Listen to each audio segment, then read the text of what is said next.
Tonight's video is about the worst experience that I've ever had at one of my most favorite amusement parks in the world. Enjoy.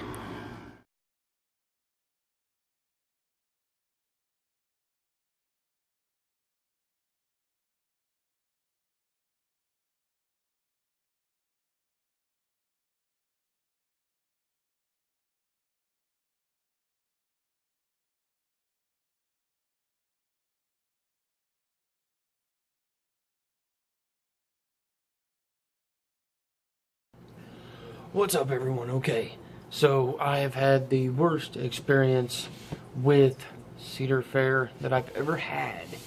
I can be called a Cedar Fair fanboy.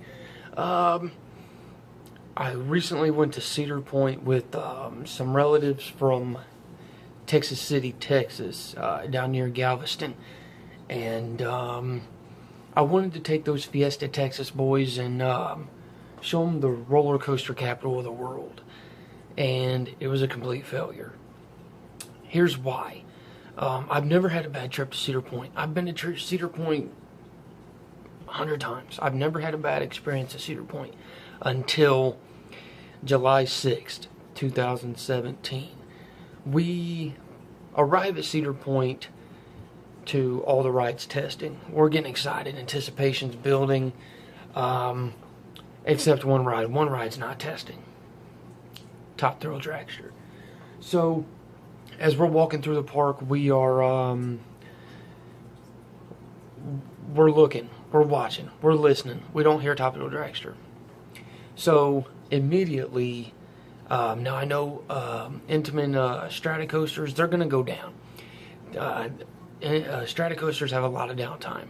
I've never personally been to the park during a full day of Top Thrill Dragster being closed, but July 6, 2017 was that day. So we purchased Fastlane and also the Fun Picks package and also the meal deal and the souvenir drink cups. I'm giving these boys the VIP treatment of the roller coaster capital of the world. We get in line for Millennium Force. Now, Millennium Force has about a 45-minute wait at this point. We have Fastlane. We get in line for Millennium Force. We wait 26 minutes on the nose with Fastlane. And it's kind of disappointing. You know, again, yeah, it cut the wait time in half. But there's still 26 minutes in line, 90 degrees, with Fastlane. We get to Millennium Force only to find out one of my cousins is too tall. We ride Millennium Force with the myself and my wife and my other cousin, and Millennium Force is a great ride. We loved it. We get off Millennium Force and head to Maverick. Now, we get in line in the Fastlane queue for Maverick. Maverick has an hour and 30-minute wait. We wait 40 minutes for Maverick with Fastlane. 40 minutes. Very disappointing. Cedar Point, roller coaster capital of the world, the greatest amusement park in the country. 40 minutes with Fastlane for Maverick. We ride Maverick. Of course, Maverick is never a disappointment. Maverick is a great roller coaster. Everyone loves it. All four of us were able to ride. We loved it. And we go ahead and take a little trip through Rivertown and hit Gemini. Gemini was a complete walk-on. It usually always is. I believe the wait for Gemini was 3 minutes. We literally walked in, queued, and got on the next train. We head to Magnum XL. Well, first of all, the new station for Magnum is gorgeous. I love it. It's a beautiful station. It has a 35-minute wait. We wait 20 minutes with Fastlane. Magnum is getting rough. It's an Aero, the first ever hypercoaster. It is getting rough. We rode that. It beat me up a little bit. We go towards the, continue down the Midway, and Top Thrill Dragster is still not open. So we stop and we get some drinks, only to find out that a whole bunch of rides have now gone down. Millennium Force, down. Valraven's down. Raptor's down. And Gatekeeper's all down. At the same time, including Top Thrill Dragster. So all of this is down. So what do we do when the whole lineup, the whole number one reason you go to Cedar Point is down? Well, we jump on Corkscrew.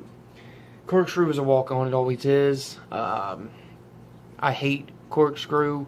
It literally is the most uncomfortable roller coaster in the park. We rode Corkscrew only to find out that Gatekeeper was back open. We head on over to Gatekeeper, and sorry about that. We head on over to Gatekeeper, and only to find out that one of my guests are too tall. So, with respect to him, we do not ride Gatekeeper, specifically, you know, for respect for him. And if you know anything about B&M with the wing coasters and the dive coasters, the newer dive coasters, Valraven and Gatekeeper have pretty much the same restraints, the same seating, the same restraints. So we didn't even attempt to ride Valraven. We head over to Raptor. We can get a ride in on Raptor. It's still down. So by the time Raptor opens, we were done. We were done. We were ready to leave the park. That was it. Now this is going to be a long video because I'm not just disappointed in the rides. People ask me, is Fast Lane Plus worth it at Cedar Point? I say when Top Thrill Dragster is up and running, yeah, it's worth it, because on any given day, Top Thrill Dragster has a 2-hour wait. You're going to cut that wait time in half, and you're going to get up there pretty fast with Fast Lane. So when Top Thrill Dragster is open and running, yes, Fast Lane will be worth the money. Other than that, Cedar Point really needs to fix their Fast Lane. Basically, it's the only Cedar Fair park in the chain where you go through the Fast Lane queue only to be merged with the rest of the queue. So you go through the Fast Lane and then you run into a traffic jam where there's 50, 60 people in front of you. It does cut the wait time in half because you're not bobbing and weaving through the entire queue line, but they are just converging you with the rest of the queue line, so it's not, Fast Lane at Cedar Point's nowhere near as good as Fast Lane at Kings Island or Kings Dominion, or, I mean, Kings Island has the greatest Fast Lane. It really does. I really enjoy Fast Lane at Kings Island, and Fast Lane at Carowinds is great. But literally, Fast Lane at Cedar Point is just very disappointing. You are like I said, you are cutting some of that wait time down, but still you're being merged with the rest of the queue about halfway through, so it's rather disappointing. The meal deal, or the all-day dining, is hideous. Not only, now you can expect with this all-day dining, you're going to have limitations. I accept that. But the food options for the all-day dining is disgusting. Literally, the chicken sandwich I had was the worst chicken sandwich I've ever eaten in my life. The cheeseburgers that my guests had that were with me were the worst cheeseburgers they've ever had in their life. The waffle fries at Cedar Point are awful. The all-day dining meal plan is not worth the money. I don't like it. Now, all-day dining at Kings Island, on the other hand, I enjoy. Fun Picks is always worth it, no matter what Cedar Fair park you go to, because you get unlimited ride photos on every ride. You can ride Millennium Force 20 times and have 20 different pictures sent to your email or your smartphone if you have the Cedar Point Kings Island apps. So I know this video is going long. Long story short, I was completely unable to get RMC Mean Streak updates because, drum roll, the train was down for a limited amount of time when I was on that side of the park. Cedar Point is a big park. It's a very long midway. My main complaint about Cedar Point is the dead ends. Man, there are so many dead ends.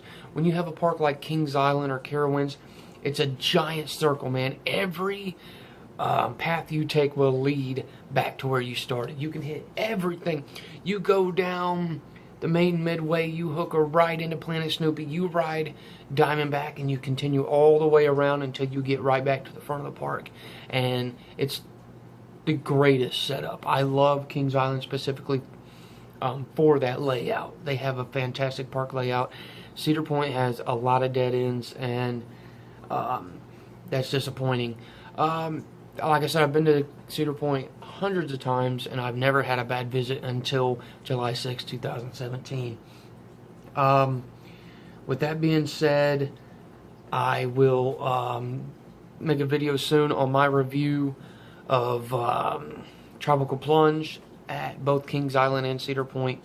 And I also have a new Mystic Timbers review coming up, because my last video on Mystic Timbers was Media Day, and my view on Media Day. So I got a lot more coming up here, and also we have some speculations on Six Flags Fiesta Texas, as well as we have some blueprints that may or may not be real for Fiesta Texas and GCI.